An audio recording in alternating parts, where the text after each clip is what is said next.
Bismillahirrahmanirrahim. Assalamualaikum warahmatullahi wabarakatuh. Perkenalkan, saya Abri Hadi, Eskom Mkom. Saya dosen di Fakultas Ekonomi dan Bisnis Institut Kesehatan dan Bisnis Unia Jaya Persada pada program studi Bisnis Digital. Saya mengampu mata kuliah pengantar teknologi informasi.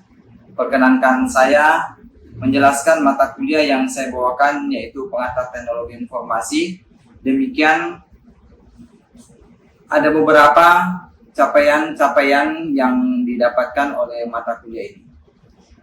Dalam mata kuliah ini, bobot SKS yang dimiliki adalah 3 SKS.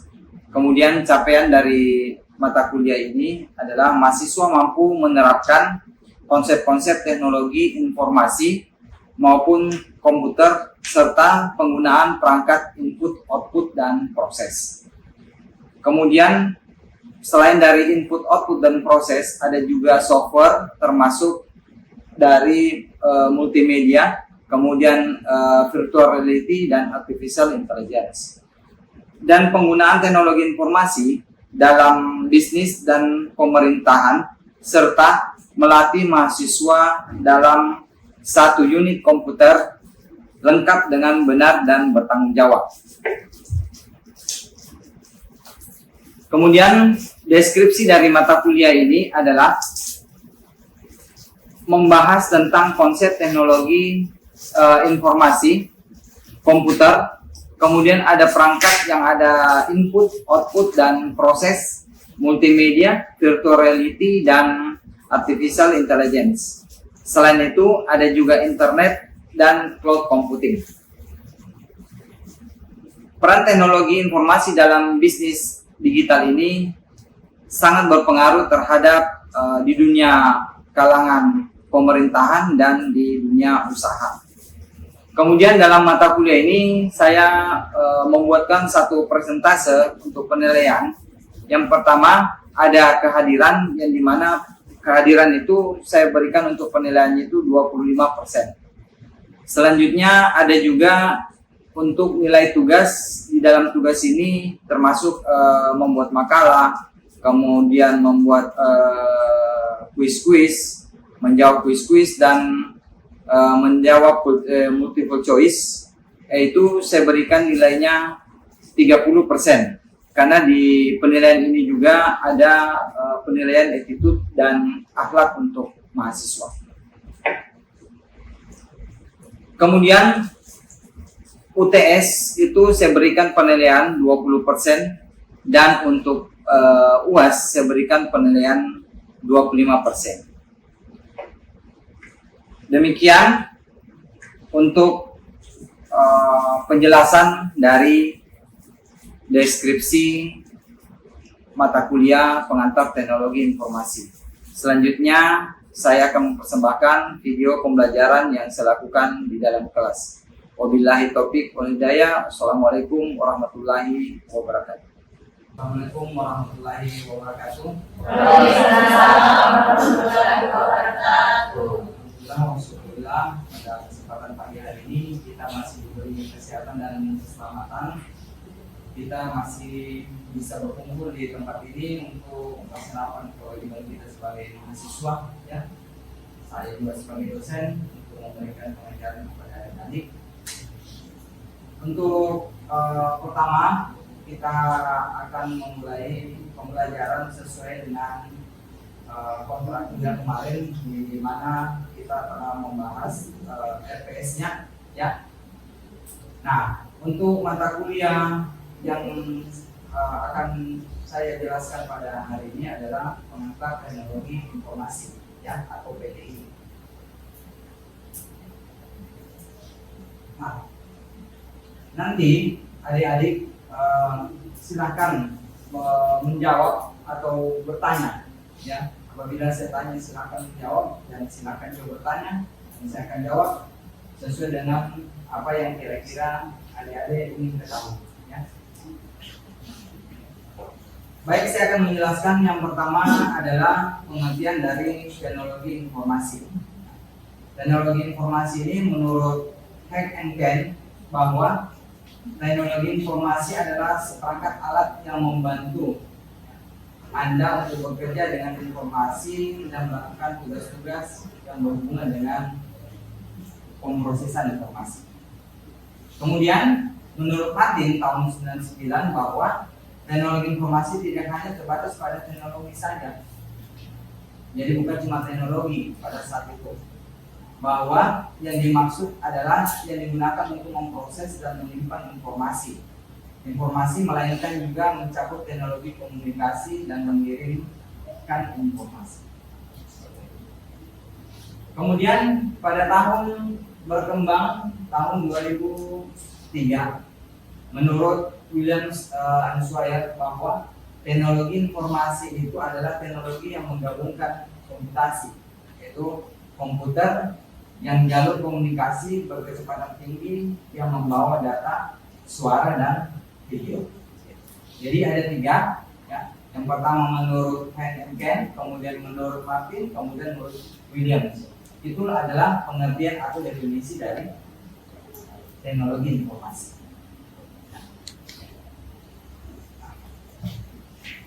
Bisa dilihat di sini bahwa pengertian teknologi informasi itu berhubungan dengan 3 yang ada di atas.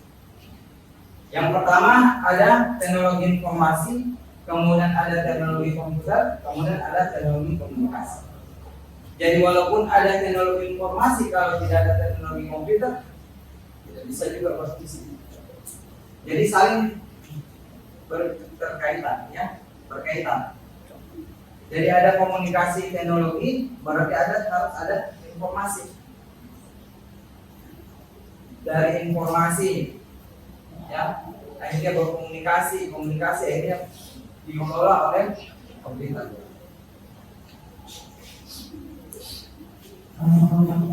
Untuk mengelompokkan teknologi, kita perhatikan ada 1, 2, 3, 4, 5.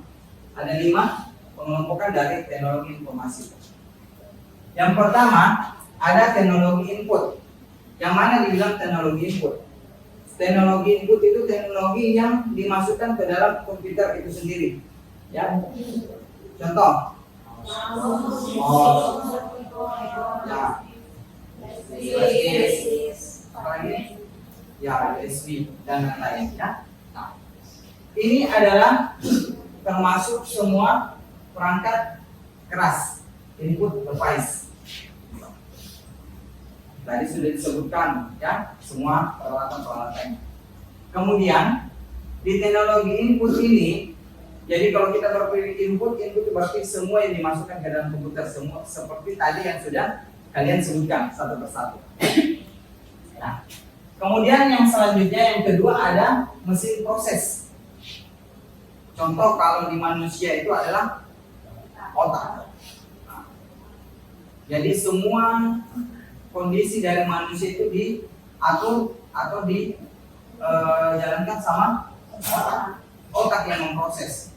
Kita mau disuruh makan, otak. Kita mau berjalan, otak yang menyuruh, yang memerintahkan. Sama kayak mesin proses ini. Dan di mesin proses ini ada namanya prosesor. Ya.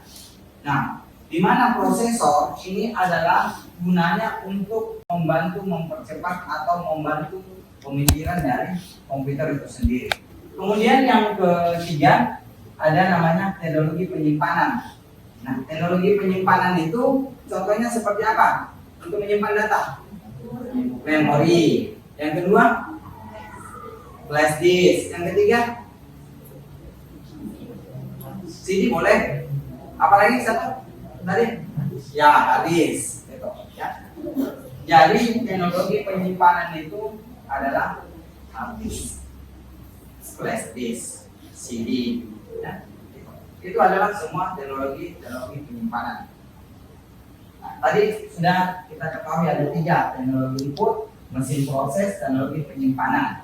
Nah, kemudian yang keempat adalah teknologi output. Apa itu teknologi output? Ya, teknologi output itu adalah teknologi hasil dari yang telah diproses atau keluaran namanya, ya, bukan pengeluaran. Kemarin kan sudah dijelaskan bahwa apa itu keluar, apa itu pengeluaran, ya, atau keluaran. Kalau keluar perpindahan objek, ya. Kalau keluaran barang yang atau sesuatu yang telah diproses, melalui proses dan hasilnya itulah berupa keluaran. Contoh keluaran produk kayak kendaraan motor keluaran tahun berapa, komputer, laptop keluaran tahun berapa, itu ya. Nah, ini 4 kategori teknologi input, mesin proses, teknologi penyimpanan, teknologi output itu adalah namanya hardware, perangkat keras dari komputer atau dari laptop. Kenapa harus kita belajar ini? Supaya kita tahu. Makanya disebut dengan pengelompokan teknologi informasi, mengelompokkan antara hardware dan software. Yang kelima ada namanya teknologi perangkat lunak. Nah, perangkat lunak, apa itu perangkat lunak? Kata lain perangkat lunak apa? Software. Ya. Di perangkat lunak, kalau tadi yang hardware itu ada bagian-bagiannya, kalau di teknologi perangkat lunak juga ada. Ya. Terbagi ada 5 nanti ya. Kita akan jelaskan satu persatu. Dari teknologi perangkat lunak ini, yang pertama ada namanya sistem operasi. Yang kedua, program utility. Yang ketiga, program aplikasi. Yang keempat, program paket. Yang kelima, bahasa pemrograman. Kita jelaskan satu persatu. Yang pertama sistem operasi. Kenapa harus ada namanya sistem operasi? Ya, sistem operasi adalah sistem yang menjalankan semua aktivitas yang ada di dalam komputer. Ya, jadi tanpa sistem operasi maka komputer atau laptop itu tidak bisa. Ya, tidak bisa beroperasi. Itu sistem operasi. Sama di manusia. Ya. Kalau manusia tidak ada nyawanya bisa beroperasi enggak? Ya. Saya, jadi harus ada namanya sistem operasi. Nah, di sistem operasi ada terbagi-bagi softwarenya yang menjalankan. Contoh, yang pertama apa? Windows. Yang kedua apa? Ada Linux. Ya, yang mungkin yang kita ketahui ini cuma Linux, ya. Kita ketahui cuma Windows, ya. Padahal banyak sistem operasi. Sama yang kayak di handphone. Ada apa? Android. Ada apa lagi? Ada iOS. Ada apa lagi? Ada BlackBerry. Sistem operasi ini. Itu pasti banyak yang dulu-dulu. Banyak modelnya. Ya. Dulu juga ada namanya JAT. Sistem operasinya kayak HP 6600. HP Nokia yang zaman-zaman ubah. Nah, kemudian sistem operasi yang kita gunakan selalu untuk sampai sekarang ini meningkat-tingkat. Mulai dari kemarin Windows mulai pada Windows MX ya, kemudian Windows 95, naik Windows 97, kemudian naik lagi Windows 7, Windows 8, Windows 10, sekarang sudah Windows 11. Nah, nanti mungkin ada lagi Windows 12. Nah, itu sistem operasi. Jadi makin tahun, makin minggu, makin berkembang teknologi. Makanya kita diberikan satu sistem yaitu pengantar teknologi informasi supaya adik-adik kalian bisa paham seperti apa itu teknologi informasi. Yang kedua, tadi apa? Setelah sistem operasi ada program utility. Nah, di program utility ini adalah program yang membantu kelemahan dan kekurangan dari sistem operasi. Contohnya apa? Ya. PC, tools, scan, disk, ya. Dan banyak lagi aplikasi-aplikasi Norton, ya. Norton Utility itu membantu untuk memperbaiki apabila ada kerusakan yang terjadi pada sistem operasi. Kan biasa kalau pertama jalan komputer tiba-tiba ada yang hang, terus kemudian muncul layar biru, terus mati lagi kembali, baru restart menyala kembali. Nah itu namanya scan disk, ya, blue screen di orang biasa. Kemudian yang selanjutnya setelah dari program utility apa lagi? Aplikasi. Nah, program aplikasi. Apa itu program aplikasi? Nah, program yang khusus melakukan suatu pekerjaan tertentu. Contoh, membuat sistem program aplikasi penggajian. Nah, baik yang ada di perkantoran, baik ada yang di instansi, kampus, dinas, dan lain-lain. Atau yang ada di perusahaan. Itu penggaji karyawan. Itu kita menggunakan aplikasi. Makanya disebut dengan program aplikasi. Kemudian yang keempat, apa lagi? Program paket. Nah, kenapa disebut dengan program paket?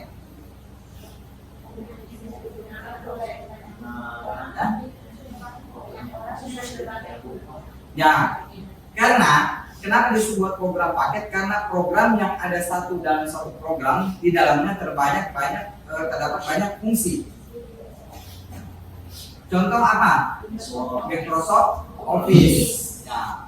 Contoh Microsoft Office. Di dalam Microsoft Office ada Microsoft Word, ada Excel, Microsoft PowerPoint, ada Microsoft Publish, ada Microsoft Access, dan banyak lagi.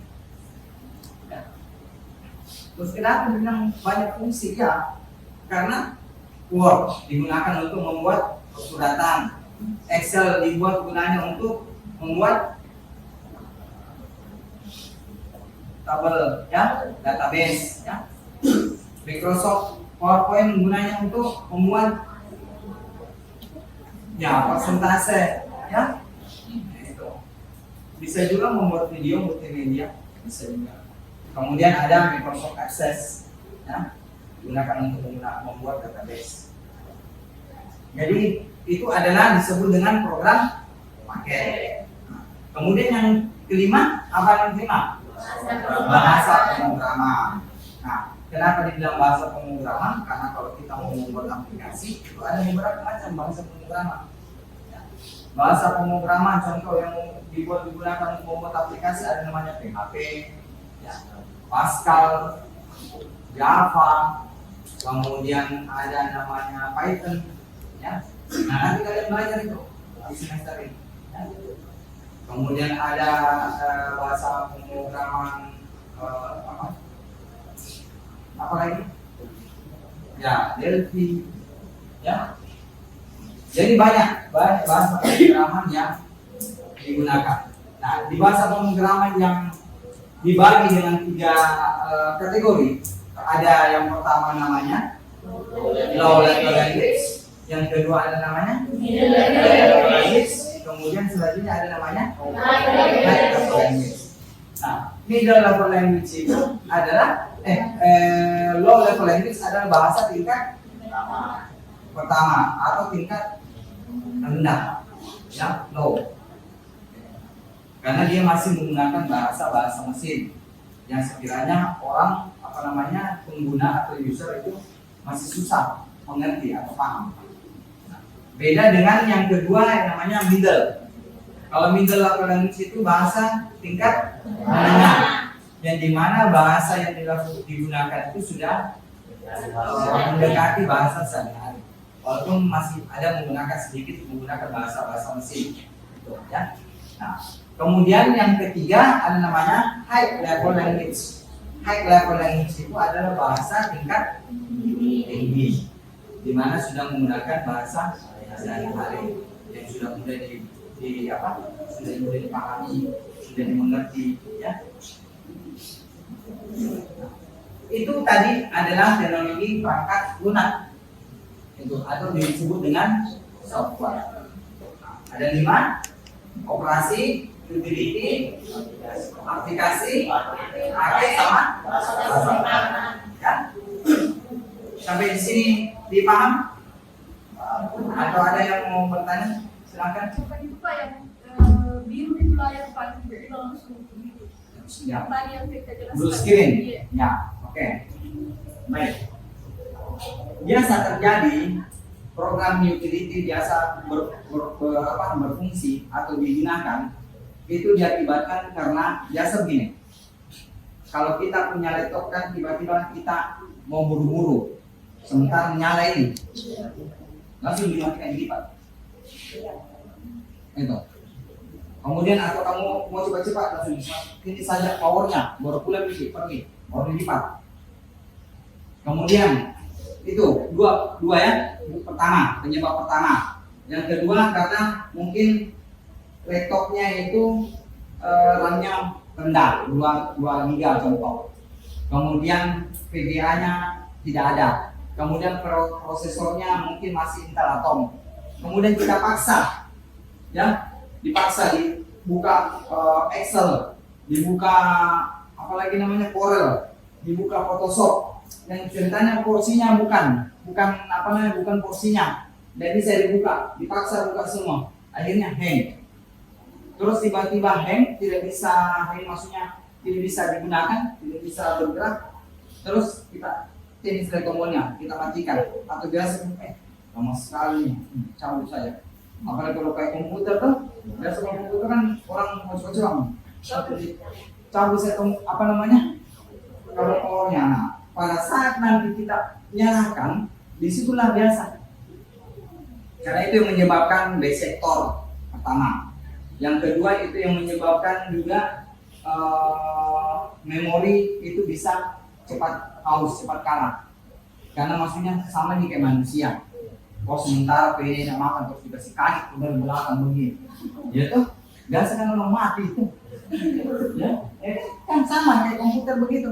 Sementara kesan bekerja begitu tiba-tiba mau buru langsung dicabut. Nah, begitu juga dia karena komputer sebenarnya kurang lebih seperti manusia. Dia bisa berpikir, dia bisa bekerja, apalagi kecanggihan teknologi yang sampai sekarang yang tahun-tahun ini kita rasakan, ya, yang bahasa yang menggunakan AI, artificial intelligence, ya, di mana semua perangkat-perangkat, semua perkantoran, bisnis-bisnis rata-rata menggunakan AI sekarang. Jadi setelah saya kembali, ya, pada saat dinyalakan langsung blue screen, layarnya biru. Sudah itu mati lagi kembali, terus nyala lagi kembali, layar biru. Nah, itu biasa Windowsnya bermasalah, minta di install.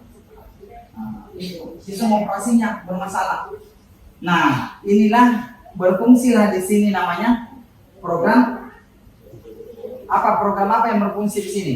Kalau ada program sistem operasi yang bermasalah, program utility, ada namanya scan disk. Di scan disk dulu, maksudnya scan disk itu diperbaiki softwarenya, aplikasinya, Windowsnya diperbaiki. Kemudian setelah itu sistemnya lagi diinstal. Setelah diinstal jadi baru bisa beroperasi kembali. Nah, disitulah peranannya dari sistem utility atau program utility. Makanya kalau ada yang menggunakan komputer, menggunakan laptop, ya kalau selesai dimatikan baik-baik, di shutdown, kemudian dimatikan. Beda kalau kita menggunakan Mac, ya, sistem operasinya Mac, karena Mac itu sudah menggunakan SSD, kemudian prosesornya dia sudah tidak ada yang tidak menggunakan kipas lagi, ya, prosesnya sudah microchip dia dipakai. Jadi walaupun sementara nyala begitu terus dia lipat masuk kantong buka lagi, karena memang dia sistem perangkat yang memang sudah siap pakai, memang seperti itu. Nah, sama kalau kita menggunakan laptop biasa Windows yang RAM-nya masih 2 GB, prosesornya masih Intel Atom, ya. Pada saat dipakai, dipaksa mau buka Corel, mau mendesain, kenapa lama sekali, akhirnya lengket, tidak bisa bergerak mouse, hanya dipaksa dimatikan. Begitu, jadi seperti itu, ya. Jadi itu sistem dari program gitu. Nah, ini tadi kita perhatikan yang tadi kita bahas ya, teknologi input. Nah, tadi komponen-komponennya. Sekarang kita masuk apa-apa saja yang ada di dalam komponen itu. Yang tadi seperti kita sebutkan di teknologi input. Di teknologi input tadi ada apa semua tadi? Ada keyboard, ya, ada mouse, ya. Nah, keyboard gunanya untuk mengetik, ya. Apa fungsinya keyboard? Untuk memasukkan huruf, angka, atau simbol-simbol khusus yang digunakan, ya. Jangan cuma digunakan mengetik, karena kalau kita mengetik namanya keyboard, ya keyboard elektron juga bisa digunakan untuk mengetik, ya. Kemudian di output kita lihat tadi, di output apa-apa saja yang disebut dengan keluaran. Ada suara, kemudian ada gambar, kemudian ada kertas, ya. Nah, keluaran berupa kertas itu keluar dari printer. Yang pertama monitor. Monitor kalau keluar apa? Monitor gambar, bukan suara, ya. Nah, kemudian yang kedua ada speaker, keluar berupa suara. Yang ketiga printer, keluar berupa kertas, ya. Nah, ini tadi teknologi penyimpanan. Ya, ada penyimpanannya, ada hard disk, ada CD, ada DVD, ya. Itu ada flash disk. Tuh, ya. Nah, tadi sudah kita jelaskan ada namanya perangkat keras atau hardware. Kemudian setelah itu ada namanya tadi perangkat lunak. Nah, yang terakhir yang ketiga ada namanya brainware. Brainware itu adalah usernya, orangnya, adminnya, administrator, pengguna, gitu. Jadi walaupun ada hardware, ada software, kalau tidak ada juga orang pakai, bisa tidak. Nah, walaupun juga ada orangnya, kalau tidak ada software, ada hardware, bisa nggak jalan? Nah, ya, tidak bisa juga. Jadi saling membutuhkan, saling berkaitan juga. Sama tadi kayak teknologi informasi, teknologi komunikasi, teknologi komputer. Itu saling berkomunikasi juga tiga-tiga, saling berhubungan. Jadi kalau tidak ada salah satunya, ya salah satunya tidak bisa berfungsi. Seperti itu. Karena tadi kita sudah belajar pertama tentang pengertiannya, ya, dari teknologi informasi seperti apa. Kemudian yang kedua, ya, pengelolaannya. Kemudian yang ketiga,